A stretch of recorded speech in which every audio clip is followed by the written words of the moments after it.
Coming up on this week's episode of TechSNAP.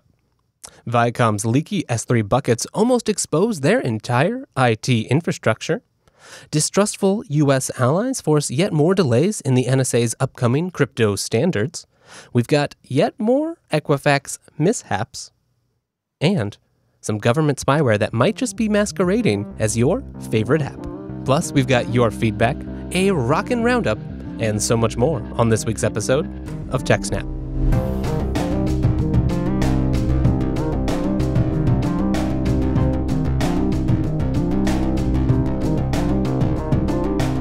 Welcome to TechSNAP, Jupiter Broadcasting's weekly systems, network, and administration podcast. This is episode 338 for September 26th, 2017. This episode is brought to you by our three fantastic sponsors, DigitalOcean, Ting, and IX Systems. My name is Wes, and joining me back from yet another adventure is our favorite Dan. And it looks like you're looking great today, Dan. Not only a new t-shirt, but just the best darn video I've ever seen. Welcome. Thank you. And thank you to Rekai and Chris for getting the video problems sorted out. Wonderful to have you back, and you're looking great. How were your adventures? It was good. Well, since our last taping, I've been to the office down in Maryland, and I've been to Paris for 10 days or so. And the best thing I got from Paris was this T-shirt, which we'll show off later. But in my travels, I also acquired one of these thingies. Now, it doesn't look like much. That is a temperature probe. It basically sits in your rack and gets plugged into the back of the computer. And this one is specifically for a Dell R710. Oh, interesting. Okay. And that does sound pretty handy. So does it just, it looks like we've got a frozen Dan here, everybody. Oh, you're back. Am I freezing again? Okay. I think we've pulled through it. Okay, good. And then I have this, which is for another 32-inch monitor. Oh, awesome. So this one's going to be mounted vertically. The other one's going to remain horizontal. Do you have plans for what's going to go on there already? Code. So I'll just have, I'm going to have to move everything slightly sideways. Mm-hmm. I now have a monitor. Sorry, my laptop is mounted here. I think it's going to be closed and just put into a docking station maybe. And then I have monitor arms that are going to hold this one and that one. And it's going to be vertical here with probably browsers and code there. And over here is where I'll do most of my typing. And this will just be referential stuff over here. But we'll see how that goes. And the two R410s, I'm not sure what I'm going to do with them yet, but hopefully they'll be quiet enough. Hey, that's a really good problem to have. I'm just a bit jealous there. That's exciting, though. Anything else before we jump into this excellent show we've got prepared? You probably want to see this T-shirt. Let me throw it. Yeah, FreeBSD Dev Summit. We spent 2 days working at Mozilla headquarters in Paris. It is in a former Austrian embassy. I think it dates from the 1630s. If you check my non-TechSNAP Twitter feed, you'll see photographs of it. And it's rumored that Marie Antoinette was having an affair with the Austrian ambassador at some time. And so it's therefore assumed that she slept there at some time. But we were there for 2 days. We had a great time. Lots of work got done. And that's always the best. Yes. And I made some changes to fresh ports that are checked in on my local workstation, but it's better stuff for package P list. So that should be coming out in the next week or so. Hey. So all in all, it was a good time. Wonderful food. Great walking around. We walked about 10 miles on the Sunday. Okay, that sounds awesome. Walked down to the catacombs, went through them, then walked back. Everywhere we wanted to walk, we could walk. You could just get right there. And say, okay, do you want to stop here and have a beer? Okay, sure. Which one? Why this not? One, that one, or that one? And yeah.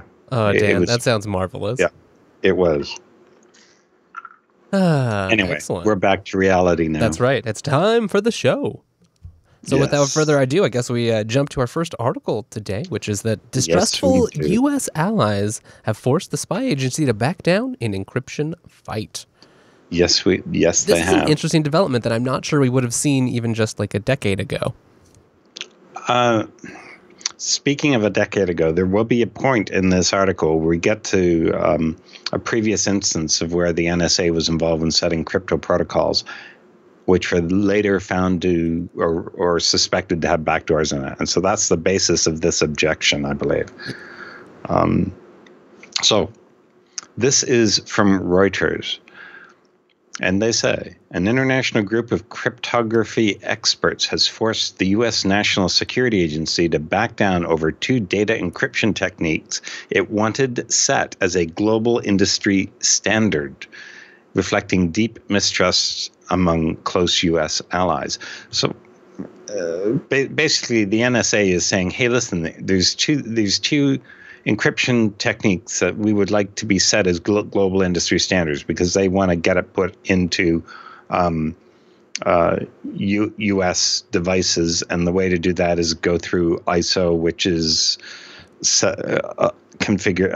associated with ANSI. Now, ISO and ANSI, most people should be familiar with, but we'll get more into them further down. In interviews and emails seen by Reuters, academic and industry experts from countries including Germany, Japan, and Israel worried that the U.S. electronic spy agency was pushing the new techniques not because they were good encryption tools, because it knew how to break them. Now, earlier on, they say deep mistrust among close U.S. allies. Germany, Israel, and Japan are pretty good allies of the U.S. Yeah, definitely. And so for them to publicly come out and say, hey, listen, we're worried about this. Yeah, that's not very diplomatic. But that's not a criticism. That's just a comment. Right.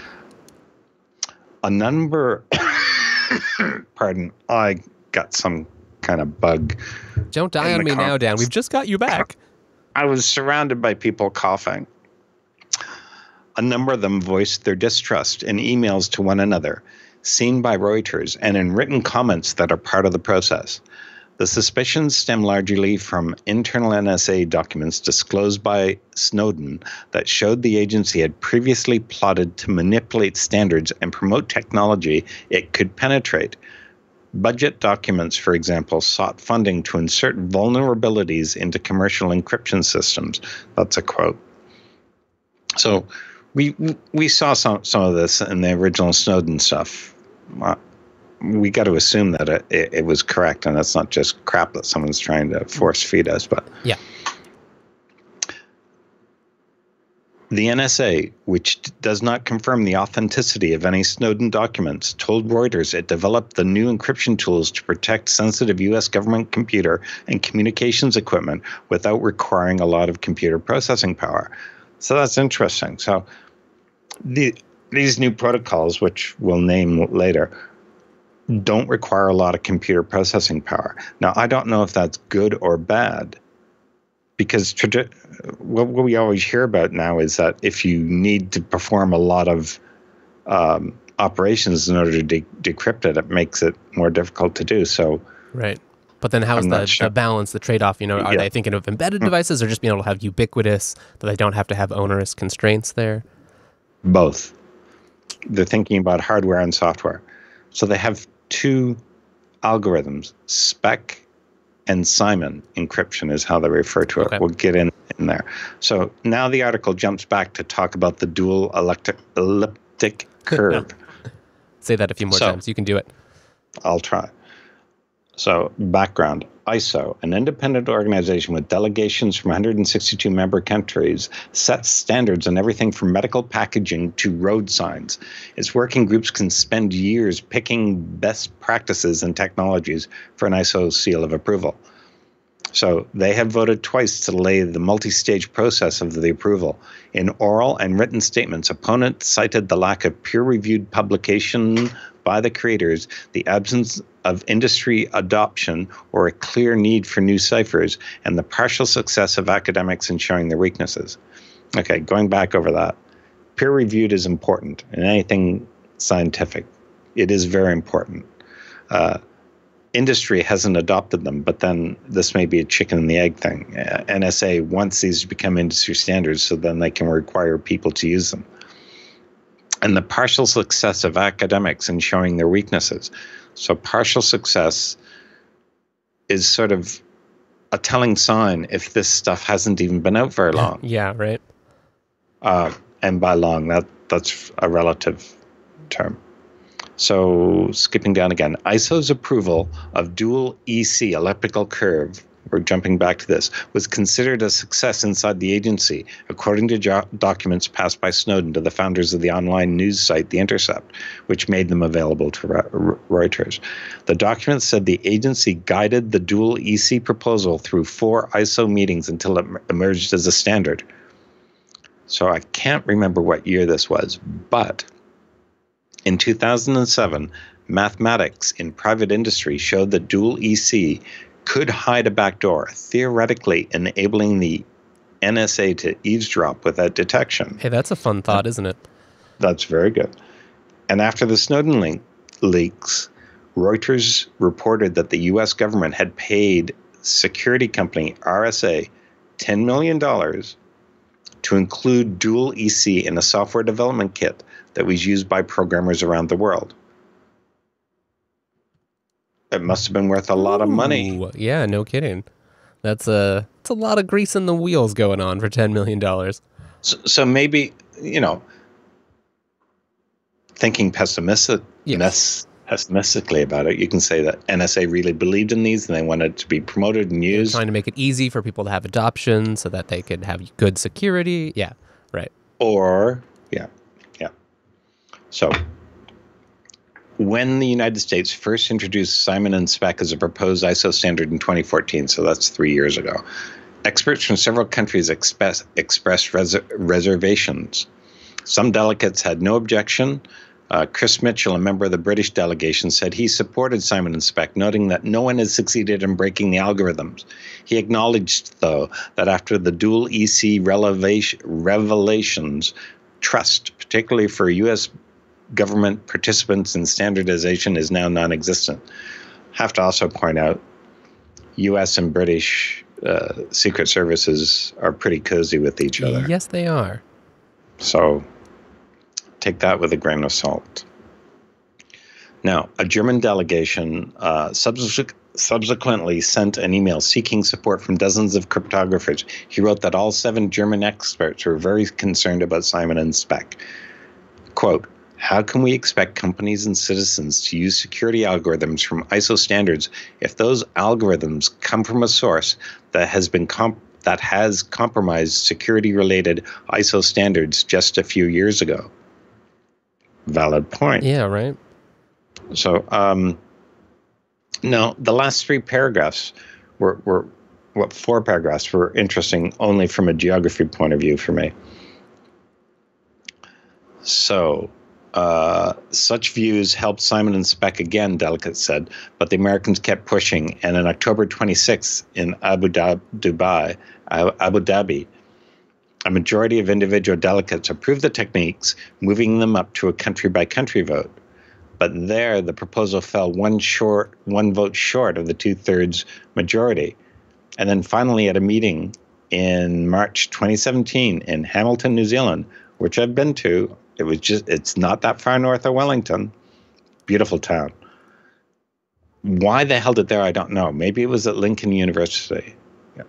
I'm just intrigued as to why it was held in Hamilton, New Zealand. Yeah, that is kind of strange. The Americans distributed a 22-page explanation of design and summary of attempts to break them. And this is a sort of paper that formed part of what delegates had been seeking since 2014. That's a long time coming. They spent 3 years before they came out with the design. Why the design and summary wasn't given in the first place? Yeah, it sounds like that was a little premature. If you're trying to push something, give us that design and summary so people can evaluate it properly. So, Simon & Spec, aimed respectively at hardware and software, each have robust versions and more lightweight variants. The Americans agreed in Hamilton to compromise and drop the most lightweight versions. Opponents saw that as a major, if partial, victory, and it paved the way to compromise. In another nation-by-nation poll last month, the sturdiest versions advanced to the final stage of the approval process, again by a single vote, with Japan, Israel, and Germany remaining opposed. A final vote takes place in February. Interesting. So there'll be more to come on this then.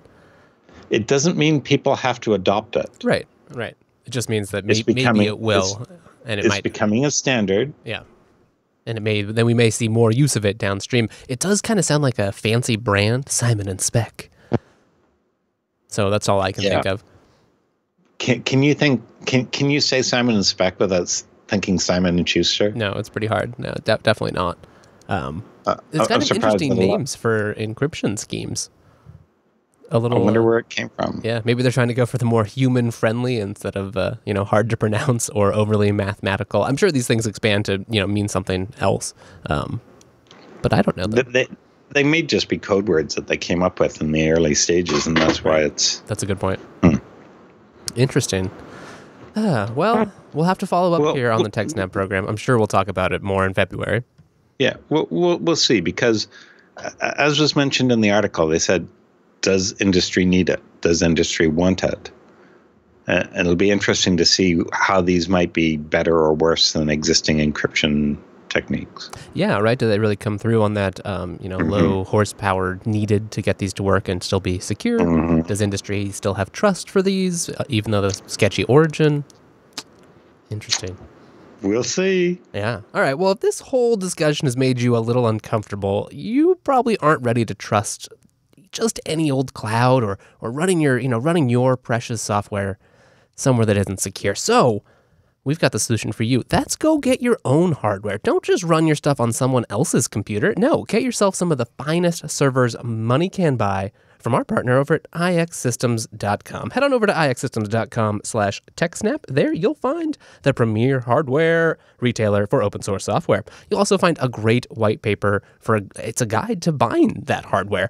So whether you read that, whether you just call them up, which I really recommend, you'll find that IX Systems has just a great staff of super talented sales engineers ready to help you buy whatever it is you need to power your small business or your enterprise. They've got incredible partners with people like Intel and their amazing Intel processors. They know how to get the supplies you need. They'll make sure that it's the right motherboard, you've got the right processors with the right flags and features enabled so that your workloads will perform the absolute best. You don't have to necessarily be an expert, whether you are an expert or you're just getting started and buying some of your first servers. IX can help you. They have a ton of expertise. They've been in the industry for years. They really know what they're doing. Just take a look at some of the people they work with. Big names like Sony, Evernote, NASA, UC Berkeley, whether it's big research institutions, big government institutions, or just, regular private business, people like Splunk or LinkedIn, people with big data needs. That's where some of their premium systems, things like TrueRack or TrueNAS come in. That's for so much storage. So if you really are thinking, maybe you're upgrading your SAN system, you're sick and tired of vendor lock-in or just having to work with these big, unfortunate names that don't have the kind of service and support that you really feel like you deserve, well, head on over to IX Systems. They've got white glove service. They'll make sure that everything is ready to go. Let's say you buy a new server from them, right?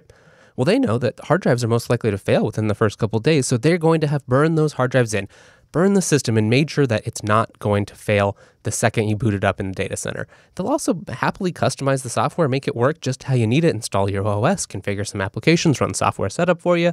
That way, it gets shipped to the data center, gets racked up, turned on, it's ready to join your fleet. It just couldn't be easier. And maybe you don't even need that. Maybe you've been listening to Dan, and so you need to get serious about your backups.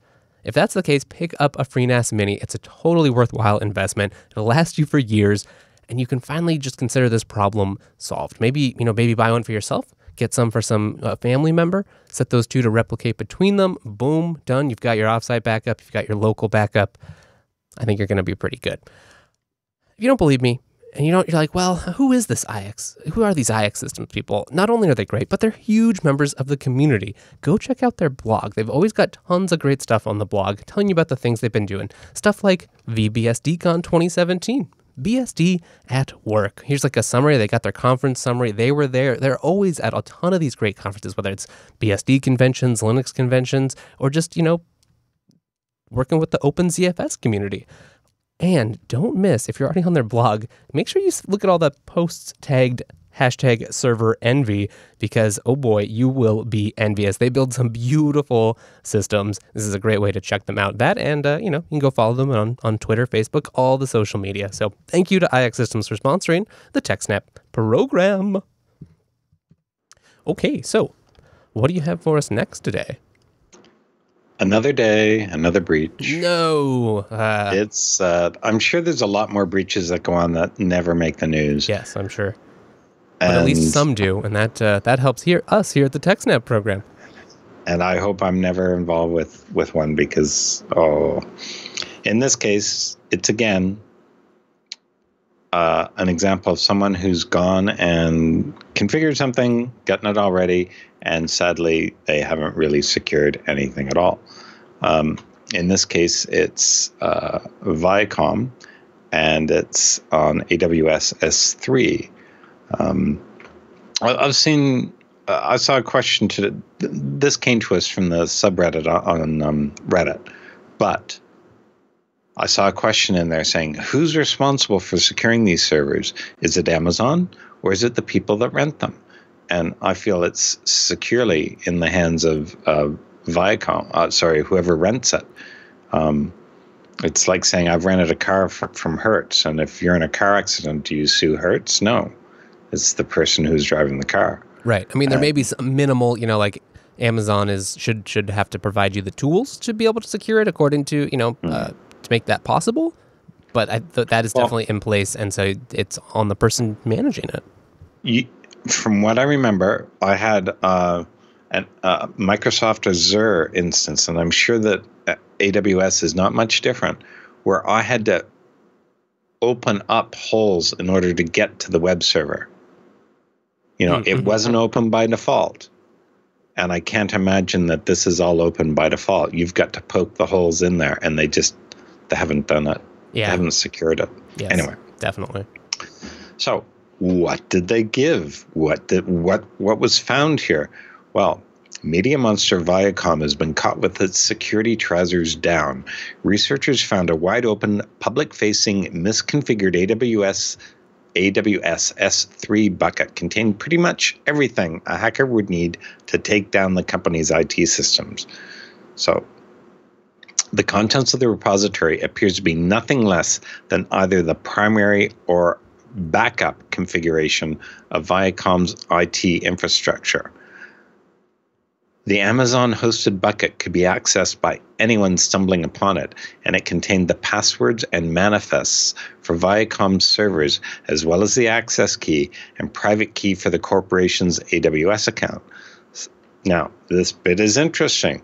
They did encrypt some of the data, but that wouldn't be an issue because the bucket also contained the necessary decryption keys. Yikes. Oh, man. Stored right next to each other? Yes. Come on. Basically, a hacker found this piece before Vickery did. Vickery's the person that found it. They would have had all the tools they needed to phish customers for their account details, spin up server instances that would accurately mimic Viacom's legitimate systems for use as a botnet or other nefarious purposes, or provide invaluable information to allow hackers to take a trawl through Viacom's own networks. Yeah. Now, who is Viacom? Perhaps you've not heard of them, but perhaps you've heard of these companies. Viacom is the 6th largest media conglomerate on the planet, controlling Paramount Pictures. You've heard of them. Yes, I have. MTV, Comedy Central, and Nickelodeon, and more. So, as it says here, that's a very juicy target indeed, and a successful hack would have seriously damaged the company and its customers. Yeah. Viacom has yet to reply to requests for comment. Yeah. That's a shame. Yep. This is the latest in a long line of open S3 buckets found by UpGuard, thanks to Vickery's current crusade against the practice. A simple script searches for open S3 buckets, and then he and his team take a poke around for interesting stuff. If security shops are doing this, then hackers are certainly following suit as well. Oh, once Viacom became aware that information on a server, including technical information but no employee or customer information, was publicly accessible, they rectified the situation. We have analyzed the data in question to determine there is no material impact. Okay. Well, that's good, at least. Hopefully this, sent a scare through some of the people in their IT and security departments, because yikes. That's a pretty big hole. That's a really big hole, and it's just everything was up there. Yeah, and that just shows, like, not only is it like, oh no, well, it was misconfigured, but it speaks to me that, like, there's process that's either missing or gone wrong here. That thing, that happens when people don't have process, when they're moving too fast or just trying to get things done and don't have the kinds of oversight or testing or, outside observability that you would hope, especially for a big company like Viacom. I wonder if it was outsourced to someone. I'm wondering if it was a bunch of a Rockstar team that they brought in. Rockstar. Rockstar? Yeah. Right. That's a good question, aka cutting corners. All right, well, another example of this. Hopefully we won't see too many more. I really hope people start to, learn that this is something to take seriously. You need to do audits. You need to make sure that you have the right kind of security practices, and you have competent people who understand the security primitives of whatever platform that you're using. Speaking of platforms, maybe you're like, well, I don't really want to use S3, but I still need somewhere to store my files. Our next sponsor has just launched a solution for you. That's right, it's DigitalOcean.com, and they've just introduced Spaces, a beautifully simple and scalable object storage service. So head on over to DigitalOcean.com. You can learn more about Spaces or the rest of their awesome product line. DigitalOcean has cloud computing designed for developers. Part of that is that they keep it super simple. You can use our promo code SNAPOcean. That's just one word, a little lowercase, SNAPOcean. There, you can get started in less than 55 seconds. You can spin yourself up a brand new cloud VPS and start playing with it and see what I'm talking about. Whether you're using their API or you're using their incredible dashboard, you'll really see that it's about the simplest, cleanest, most intuitive way to get started in this world that you've ever seen. Compare that to some of their competitors and you will be blown away. You pretty much have all the same powers, especially if you leverage the API. It's all there. You can access it, but it's a sane, clean design. You don't have to pull your hair out. You don't have to go crazy. It just works. That's one of the things I love about DigitalOcean. When you use our promo code SNAPOcean, that'll get you a $10 credit. Wait till you find out, too, that DigitalOcean has some of the best prices around. Yeah, that's really what sets them apart as well. They've got simple, transparent pricing, and it comes in both monthly and hourly. So the cheapest droplet here, $5 a month. That means with that $10 credit, you're going to get 2 months for free. If you're anything like me, you'll be suckered in. And at that price range, how can you afford not to? Whether you need to, host your own IRC bouncer, you want to run your own VPN service, or you just want, an always-on box running in the cloud with great transit, incredible peering. They've got 40 gigabit E right to the hypervisor, and it's all SSD storage. Plus, they've got attachable block storage, private networking that you don't pay for, networking between two droplets in the same data center, and they're always adding tons of great new features, stuff like cloud firewalls. That's going to help you make sure that you stay secure, even if you're not an IP tables expert. And they've got monitoring, load balancers, all the stuff you've come to expect from any of their competitors, but all at much more reasonable prices, much simpler, and hey, you've got a $10 promo code. So, what excuse do you have to not get started? And on top of all of that, DO are great community members. They take awesome submissions from the DO community, have real editors, and turn that into some of the best documentation on the internet. So go on over there, explore their community, and you'll see a ton of great articles like How Thou Canst Maketh a Fine Program in Fortran. That's a language that comes up a time or two here on the TechSNAP program. So look, DigitalOcean, they're one of us. They get it. That's why we're so thankful for DigitalOcean sponsoring the TechSNAP program. Okay, so now that I've got everything moved from S3 to DigitalOcean Spaces, we have time to cover our next story, which is more about Equifax, of course. Looks like they've been sending customers straight into a hacker's trap for weeks. I love this dramatic hacker image over at Raw Story. Yeah, it's not actually a hacker's trap, but it could have been. We'll get to that. After the data breach was revealed earlier this month, Equifax established the domain www.equifaxsecurity2017.com. And when they did this, I remember we mentioned it and someone else mentioned it. I think we mentioned it because someone else mentioned it. But why are you putting it on another domain? Put it under Equifax.com. Like, put it under security2017.equifax.com. Keep it under your own domain. Don't put it somewhere else, because then that sort of allows people to create other spoof domains that look like it, like changing a 0 to a 1, a 0 to an O or a 1 to an I, something like that. Especially when it has such a confusing and long name anyway. Like, you just reorder them slightly, sure. Done. Yep. So, on Wednesday, a user reached out to Equifax on Twitter asking for assistance. The responding tweet sent the user to www.securityequifax2017.com.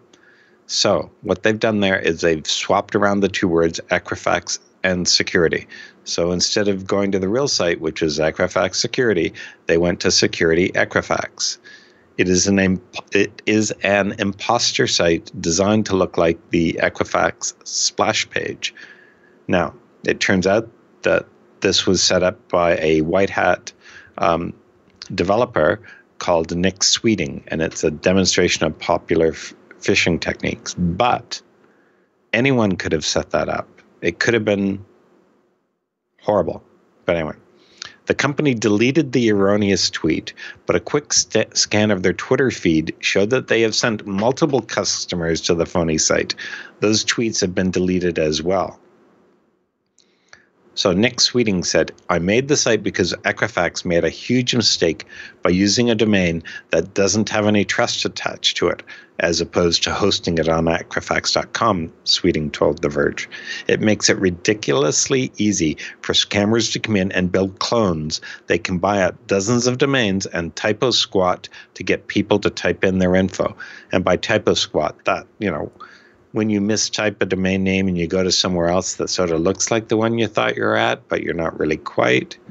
Yeah. Yeah, that's super easy to do. Even if you know what you're doing on the internet, you just mix it up a little bit, hit the wrong thing on a keyboard, done. Yep. And it looks like you're there. So, yeah. Did you see in the news that the Equifax CEO resigned today? Yeah, that I believe also their chief information officer and chief security officer. So heads have rolled a bit. Now, to be fair, they're getting good golden parachutes out of this. Yes, they are. Right. It's not. I'm sure they will have huge payouts. Goodbye. Out the door you go. Yep. And we'll surely go on to do other things at other companies, once a little of this dust has settled. So. Yeah, well. And on one hand, you're like, well, that kind of feels like accountability, but you wonder, are there, is anything actually, are they just going to bring in a new person? Are they really going to reform things down the chain at the individual level where some of these mistakes have been made? I mean, sometimes it can be a problem with leadership at the top, but sometimes it's also any leadership in the middle or just lack of, proper protocols. And it takes more than just the man at the top leaving for that to get fixed. It'd be interesting to see where all the mistakes were, whether it was lower down or higher up or what. But. Right. Yeah, it seems like at this point you almost need a independent audit to come in, assess what some of the problems were, have a third party report on it. Yeah. Interesting. All right, well that's on that sad note, we must go to our next and final sponsor this evening, which is not sad at all because it's our friends over at Ting. Ting is mobile that makes sense. It really is a smarter way to do mobile. And when you see that the average Ting bill is just $23 per phone per month, you'll understand what I'm talking about. So to get started with Ting, go to techsnap.ting.com. That'll get you started with a $25 service credit. Yeah, that's right, my friends. $25 service credit. And you know what I said about the average price? That means you're probably more than your first month's bill with Ting. Boom, done, covered. Plus, just going over to the rates page, they make it super simple, and this is why I love Ting. So not only is it just pay for what you use, each line only costs $6 a month. So however many lines you have, $6 each. Pretty simple pricing. And this chart on this rates page, it's beautiful. It's the best, it's the clearest, it's the easiest way to like actually estimate what your monthly bill might be I've ever seen, I think, in any service ever. That's what's different about Ting. They don't have to spend all this time having to build new towers or try to figure out how to become the next giant media conglomerate or how to use super cookies to track you and sell that to advertisers. They're not interested in that. They just want to sell you incredible phone service and provide great customer service. So call them up. You'll talk to a real human. Or because they have an incredible dashboard and a super powerful app, you can like anything you need to do, add lines, disconnect lines, change your account, update address, whatever it is, you can do it right there in the app. So you don't have to talk to a human if you don't want to. I know sometimes that can be scary. So back to these prices here. $6 a line. That's how it gets started. Then however many minutes you use, right? So I don't use any minutes because I just use data. And I don't use any text messages because I just use data. So it's just pretty much how much data you pay. And when, if you only use about a gig a month, and usually if you're on Wi-Fi a lot, you can stay just a little under there, at least for me, your monthly bill would be a whopping $22. That is a phone bill I think I can afford. So go get started at techsnap.ting.com. That lets them know that you appreciate them sponsoring the TechSNAP program. I know I sure do. And that'll help you start saving on your phone bill today with Ting. Thanks, Ting. Alrighty then. Okay, so we've got one more topic for the main segment of today's show. It's kind of a big one today. Do. Yeah. This one was interesting. I was kind of surprised to see it there. Not a vulnerability we've it doesn't always, it kind of breaks the mold of today's show, but I'm glad it does. Yep. So the title makes you think that the spy tool is hiding as WhatsApp or Skype, but it's a little more subtle than that. Yes. And it is very much targeted. This is not something that the average person would experience or encounter. So it takes a little while to get to the point. Please bear with me. Legitimate downloads of popular software, including WhatsApp, Skype, and VLC Player, are allegedly being hacked at an internet service provider level to spread an advanced form of surveillance known as FinFisher. FinFisher is sold to global governments and intelligence agencies and can be used to snoop on webcam feeds, keystrokes, microphones, and web browsing. Documents previously published by WikiLeaks indicate that one such tool called FinFly ISP may be linked to the case. The digital surveillance tools are peddled by an international firm called Gamma Group and have in the past been sold to repressive regimes including Bahrain, Egypt, and the United Arab Emirates. In March this year, the company attended a security conference sponsored by the UK Home Office. This week, experts from cybersecurity firm S3it claimed that the new FinFisher variants had been discovered in 7 countries, 2 of which were being targeted by man-in-the-middle attacks at an ISP level, packaging real downloads with spyware. So basically, it's a legitimate software that you're downloading, but bundled in with it is the malware. When a target of surveillance was downloading the software, they would be silently redirected to a version infected with FinFisher, research found. When downloaded, the software would install as normal, but S3it found it would also be covertly bundled with the surveillance tool. The stealthy infection process was described as being invisible to the naked eye. Now, this is unprecedented. The deployment of the ISP-level man-in-the-middle attack technique mentioned in the leaked documents has never been revealed until now, the researchers said in their analysis. If confirmed, these FinFisher campaigns would represent a sophisticated and stealthy operation project unprecedented in its combination of methods and reach. It remains unknown who's behind the fresh hacking campaigns, but FinFisher is almost exclusively tailored to government, police, or intelligence agency use. Ooh. So they're not going to be after you and me. They're after much bigger fish. Surprisingly, Gamma Group did not immediately respond to a request for comment from IB Times UK. This is not the first time that the company, which has offices in Europe, has been linked to questionable business practices. In 2013, tech firm Mozilla sent it a cease and desist letter after its software was caught posing as a version of its Firefox browser. Wow, that's evil. That is evil. We cannot abide a software company using our name to disguise online surveillance tools that can be, and in several cases actually have been, used by Gamma's customers to violate citizens' human rights and online privacy, it complained in a blog post. So, early this year, Reporters Without Borders branded Gamma Group as one of the corporate enemies of the internet in an annual report. Wow. These creepy and invasive spyware can also be spread via more traditional means, malicious email attachments, for example. Back in 2011, it emerged that Gamma International, a UK subsidiary, was selling a malware Trojan disguised as an update for Apple iTunes media player. Before being patched, the gaping vulnerability had been exploited for approximately 3 years, found security journalist Brian Krebs at the time. This is just nasty. It requires collusion or cooperation or subversion, subverting the ISP security. More likely, I think they're working in cahoots with the ISP. I also note that the 7 companies are specifically not named in this article, but, this is pretty nasty. No, they're not. I think they mentioned that. I think they actually mentioned that part.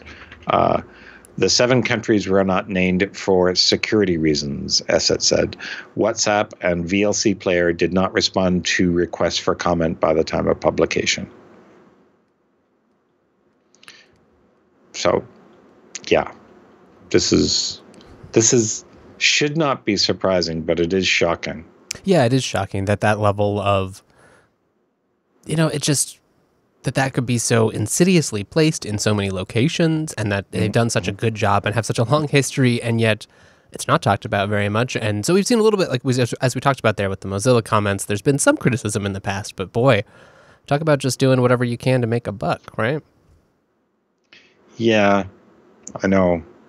Ethically, I can see why they might be sort of self-justifying why this works, but right. And then you can see, right, like then there's governments or other agencies out there, and they're like, hey, we'll pay for this software, or we need this existing. So like, it's at the market level, it's hard to fault the company for being like, well, there was a place in the market for us, we're gonna meet that need. It's really a problem at multiple levels. So all the more reason to use secure ways of getting software. Make sure if you can verify signatures and other means, and be careful. Yeah, that's what I was thinking of. Verify the signatures.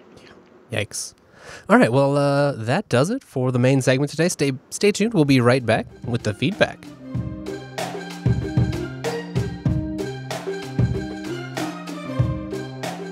And now it's time for the feedback, our favorite spot in the show, because we get to hear from you, our wonderful audience. First up today, we've got a letter from Gary writing about stored passwords. He writes, "Hi guys, I understand the importance of websites/servers storing our passwords in a hashed format, and certainly not in plain text. I now own an Amazon Fire TV stick, which, because I ordered it directly from Amazon and not in a high street store, came with my account already signed in. So it had the watch list, history, etc. They're all there. How did they do this? I assume a big company like Amazon are storing my passwords correctly, but am I missing something obvious? Please give me your opinion of this, even if it is that I'm just being daft and not seeing something obvious, or is it that currently it is an unknown Amazon thing? Thanks, and regards, Gary Ford." Thanks, Gary. Well, Dan, what do you think of Gary's question here? I think it's pretty safe to say they're not storing the password on the device. I agree. I would hope so. I wouldn't design it that way. I think it's much more likely that the device is associated with your account. And I'll bet there's some sort of configuration that you have to do. Yeah, I was thinking, but if someone stole it, can they still use it? I don't know. Right. I mean, probably. I suppose they are trusting that it would be delivered. I mean, if there was no activation whatsoever, that it came on already set up, it does seem like maybe the device has a unique hardware ID that they pair with, or they associate some sort of token-based access to your account and then put a key on that device before it's shipped to you. I don't know if they have other provisions that make it, does that key expire in a certain amount of time, and then you have to make sure that after you get it, you've re-authenticated at some point.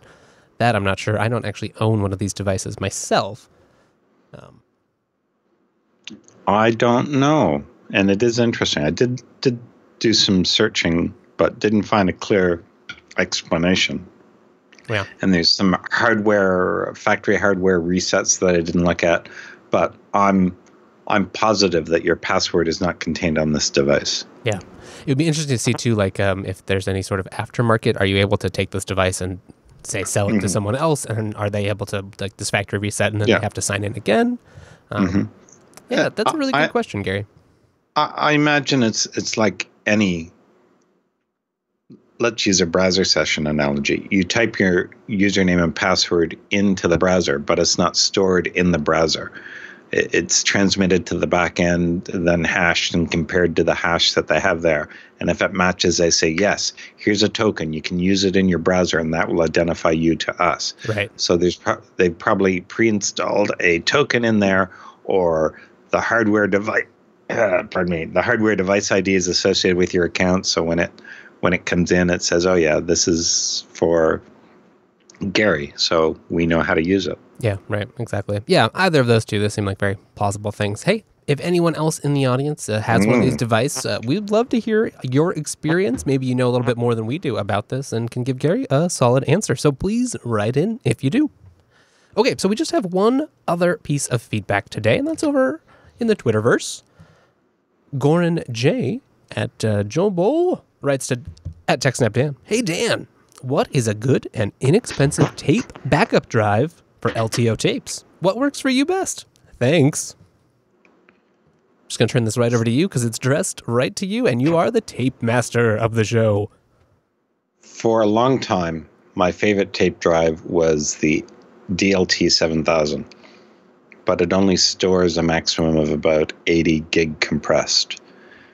Nowadays, my typical monthly backup is about 800 to 900 gig. So that's 10 or 11 tapes. And I was running out of space and time. Fortunately, someone gave me an LTO4 tape library, with 2 drives in it. You're not telling me how much you're backing up, but if you're only backing up 80 gig or less in a month full, I would try a DLT 7000. I found them to be very reliable. They lasted for years. I used to wind up buying several on eBay and testing them out and seeing if they worked and comparing them to each other. Say, like, if 3 tapes were all bad in all 3 drives, either it was the tape or it was all the drives were bad. More likely it's the tape that's bad. But if you have 5 tapes and all of them are good in 2 drives and not good in another drive, that other drive is probably suspect. So you can either clean it or toss it out. But on eBay, you can probably pick up secondhand tape drives at a reasonable price. Reasonable being subjective, I know. But and new, I used to buy used DLT 7000. I had good success with it because I tested them first to make sure that they were reliable. But new LTO4 is not too bad. I cannot remember the prices, but when I was last looking, I said, oh yeah, I might as well buy new. Oh, so, nice. Yeah, try that. Get back to us and let us know how much you're trying to back up and stuff like that. And maybe we can help you out more. But that's about all I know at the moment. I have used older technologies like the DDS stuff. Don't use DDS. It's like very, very thin type stuff. It's almost like the mini cassettes that people used to record dictation on. Oh, really? Wow. And yeah, the units were maybe 2 to 2.5 inches wide and maybe 1.5 inches high, and the tape was only maybe 10 mil wide. Not very thick at all. Not very wide at all. Probably might have only been 5 mil. But yeah, it was delicate, and it got jammed up all the time. But I found DLT very solid. It was very reliable for me, and I still have some DLT 7000 tape drives in the rack behind me, and I have a lot of backups on DLT.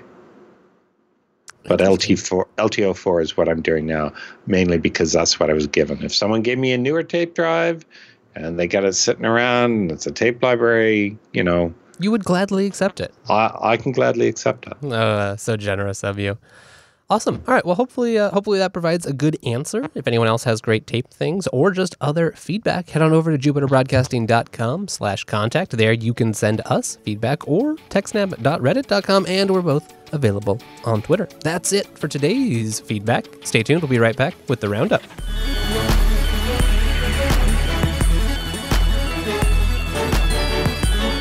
And that brings us to the final segment of today's show. That's right. It's the roundup. We didn't have enough time for these to be main segment stories, but they're still super interesting. They're homework for you. They're homework for us. So with no further ado, let's jump right in. First, over at blackhat.com. How to hack a turned-off computer or running unsigned code in the Intel Management Engine. I'm scared already, Dan. What's going on here? This is a talk coming up in December in London. Basically, they're talking about the Intel Management Engine, which is a proprietary technology that consists of a mini controller integrated into the platform controller hub with a set of built-in peripherals. And this PCH carries almost all the communications between the processor and external devices and blah, blah, blah, blah.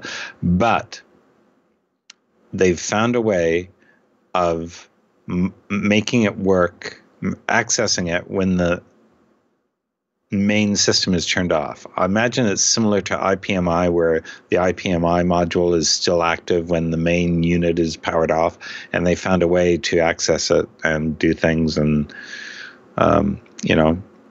interesting. Yeah. Basically, one would assume that all of this stuff is firewalled off, and you have to be inside the network in order to get to it. Yes, but you never know. That's the whole scary part about it, right? Is like, yeah, if you're, an enterprise, or you need to be able to do this so that if your remote server fails, you can restore it. Those are all totally legitimate. But when you just don't know what the capabilities are and you can't audit it, that's when it gets scary.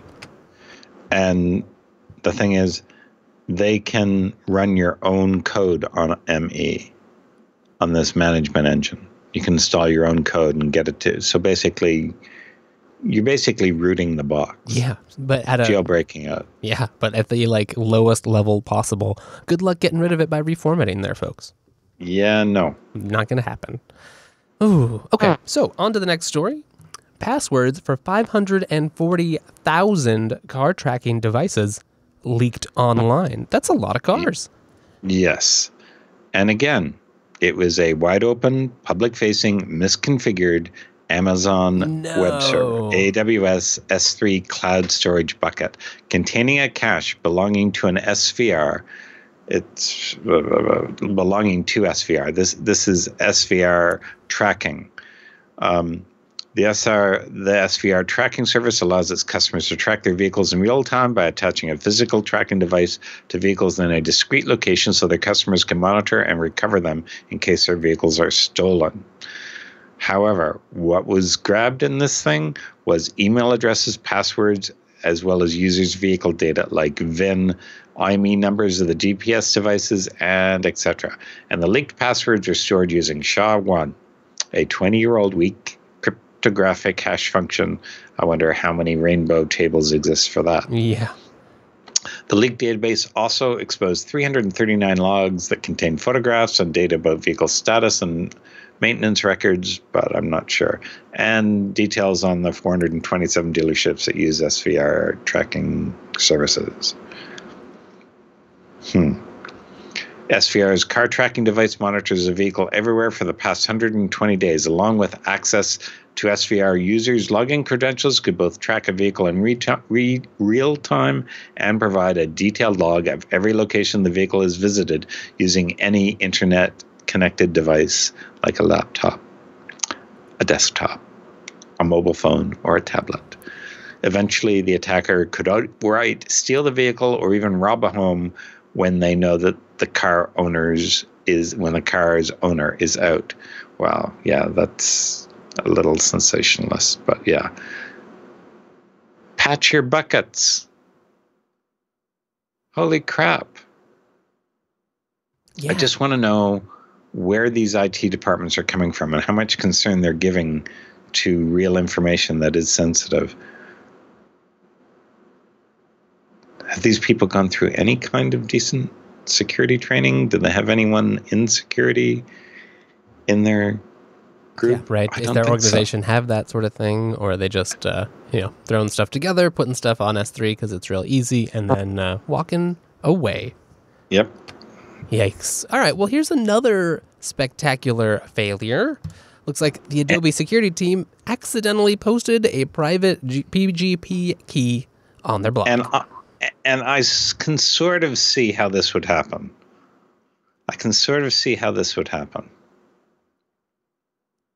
Now, what happened here is the post gave the public and the private key for the Adobe incident response team. But I can see how this would happen if it wasn't properly reviewed before being posted. Someone just said, hey, listen, I want to put the private key over here. How do I get that? Where do I post it? And someone said, oh, you get it there. You go in there, you click there and do that. And I wouldn't be surprised if it was someone that's not technically familiar with PGP keys writing this blog post and just copying, pasting it in. And I'm sure it wasn't reviewed before it was posted, but it certainly should have been, because anyone who knew what PGP keys were would have said, don't post that. I wonder what the repercussions are and how they're going to recover from this. Yeah, I mean, it seems like they put out a new public key pretty quick. They took the old one down, but how much previously encrypted communication is now sitting around, maybe potentially vulnerable to people who've seen this? I don't know. Are these posted anywhere? Are the encrypted emails posted anywhere, or are they sent directly to Adobe controlled channels? I'm not sure, but whoops. Yeah. That would be one of those things you're like, wait, no, back, cancel. What have I done? I know. Yeah, that's unfortunate. It does, it ends up talking a lot about just how it definitely could be easy to do, and a lot of the stuff, especially around, PGP, is not always intuitive, easy to use, or has the best UX. So, yeah, I can see how this might happen as well, especially if you're just trying to move fast, you've done it 1,000 times, whoops, you exported both of the keys. Ugh. Yes. Mm-hmm. Yes. Okay. I'm sorry. Moving right along then. Yes. That's unpleasant enough. We've got more news about Apache Struts. This is something we've talked about a lot more. I've gone from hearing about Struts basically never to now all the time. Yeah. First of all, IB Times, you have video that autoplays on your website. That's not nice. But also, you have advertisements on here that autoplay. And when I pause them, after 5 minutes, they start playing again. Yeah, and this that's is really a hard website to look at. It's really annoying. If I pause something, it should stay paused. Anyway, back to the point. So, when the Equifax thing first came out, Equifax was blaming open source software. Specifically open source software. They weren't saying we blame Apache Struts. They were saying we blame open source software for this. Unfortunately, what they're trying to blame was something which had been patched before the break-in occurred, I think. I think I have my timeline right. Please correct me if someone knows otherwise. But the issue here is that they think that, again, it's kind of, the title that they have here is slightly misleading. More than 3,000 organizations at risk of breach. Well, what they mean by that is more than 3,000 organizations could be at risk of breach. Because how they're getting that, they found a total of 3,054 organizations still using a vulnerable version of Apache Struts, a popular web application platform. So the vulnerability in question was discovered in March of this year and was considered a 0-day. But by March 6th, a patch was available and could be applied by anyone using Apache Struts. March, April, May, June, July, August, September. So that's 6 months ago that this patch came out. And it is worth noting that it is thought to believe that Equifax knew about the breach several months ago, waited a while. Some high-level people actually sold stock. I think they also acquired a company or set up a company in order to deal with the repercussions of this. Interesting. So that they could at least profit off the release of the news. Wow. That's insidious. It's just terrible. So anyway, if you're using Apache Struts or anything like that, know what you're doing. Patch it properly. I love this last sentence. Wayne Jackson, CEO of Sonotype, said in a statement, like people who accidentally bring home expired milk from the grocery store, companies that download and deploy known vulnerable open source components are simply not paying attention. Yep, exactly that. I think that's not a lot of, it's not always built into the workflow for a lot of companies. No. Especially if you don't have like real concepts of application lifecycle, support, maintenance, that sort of thing, because it's very easy for like, we made our minimum viable product, got rolled out, customers started using it, developers moved on, a new team supports it, and no one has ever taken the time to go back and look at, hey, what are we using? Are these up to date? Do we have a way to check that and audit it in any way? We don't want to upgrade. Right, that might break things. It requires retesting everything. Yes. And we don't have time to do that.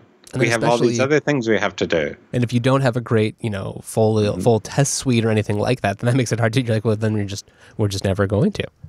You're going to have a lot of time once there's a break. And yes, you will. Very well put, Mr. Dan. All right, so it looks like we've just got one more little item in our roundup today. Yes, we do. And that is Facebook has relicensed React under the MIT license after developer backlash. I had not heard of React before this. I had not used it. I don't know anything about it. Do you? I do. I have used it myself. Oh. So React is a JavaScript. You could call it a framework, but really it's more of a library. And its job is to abstract the working with the DOM for you. So rather than maybe you've used things like jQuery or Angular, React fits in that space. React does so with a sort of, at least when it came out, a novel way where it has a virtual DOM. And so it has a, in-memory representation of the DOM. You write components that then render to this virtual DOM. React then diffs the virtual DOM with the real DOM.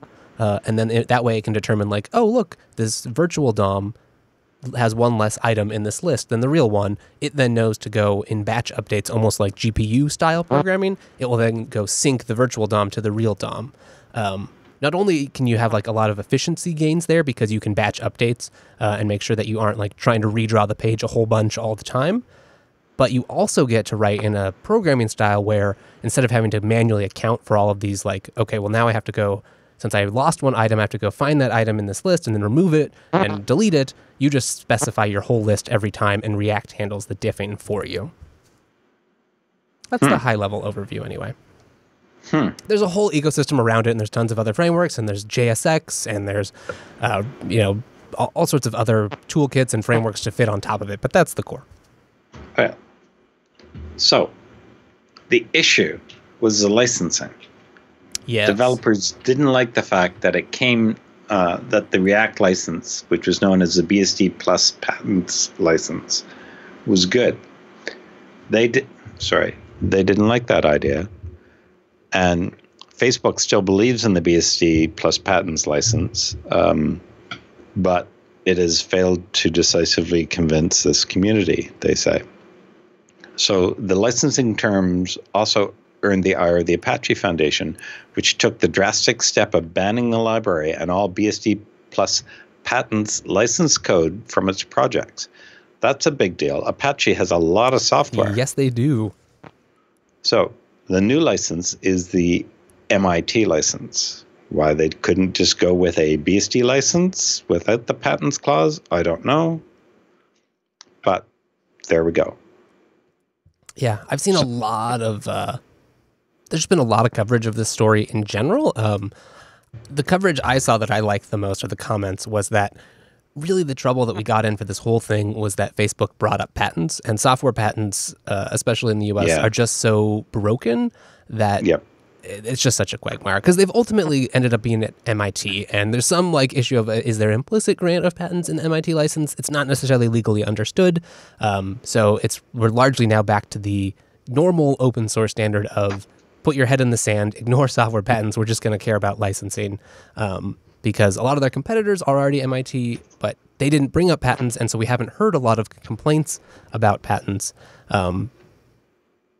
We don't even know, it's not even clear, at least in anything I could find, that Facebook even owns relevant patents to React. So there's a lot of qualms around like the past and their old license, and I can certainly understand that, because there's a lot of people, especially startups, nervous that they would not get bought by one of the Facebook's competitors if they couldn't, if that company then could not sue Facebook without losing the ability to use React. But I really think it just comes down to software patents are broken. Facebook was trying to ease the pain of, they do a lot of good open source work, and they had a lot of pain, and they were just trying to make it so that they could keep doing that without having to have a huge legal department to just always defend these fraudulent patent lawsuits. So it just sucks all around, and we really need to do something about it. Fraudulent patent lawsuits are just a money grab by scum-sucking people. I think it's just terrible. I think you're exactly right. Okay, so that's it for the roundup. Anything you want to say before we go and get out of here today? No, nothing at all. Thank you. Awesome. Well, it was wonderful to have you back. I'm glad we've got a full video show. I hope everyone out there appreciates that as well. I know I do. And we appreciate you guys hanging out with us here on the TechSNAP program. This has been episode 338, broadcast live on September 26th, 2017. If you'd like to see more, head on over to jupiterbroadcasting.com. There you'll find the archives of this show, the past generation, and a whole bunch of other wonderful content on the Jupiter Broadcasting Network. You can also go to techsnap.reddit.com, or you can find us both on Twitter. He's at techsnap_Dan, and I'm at Wes Payne. Thank you very much, as always, for joining me, Mr. Dan. I'll see you next week.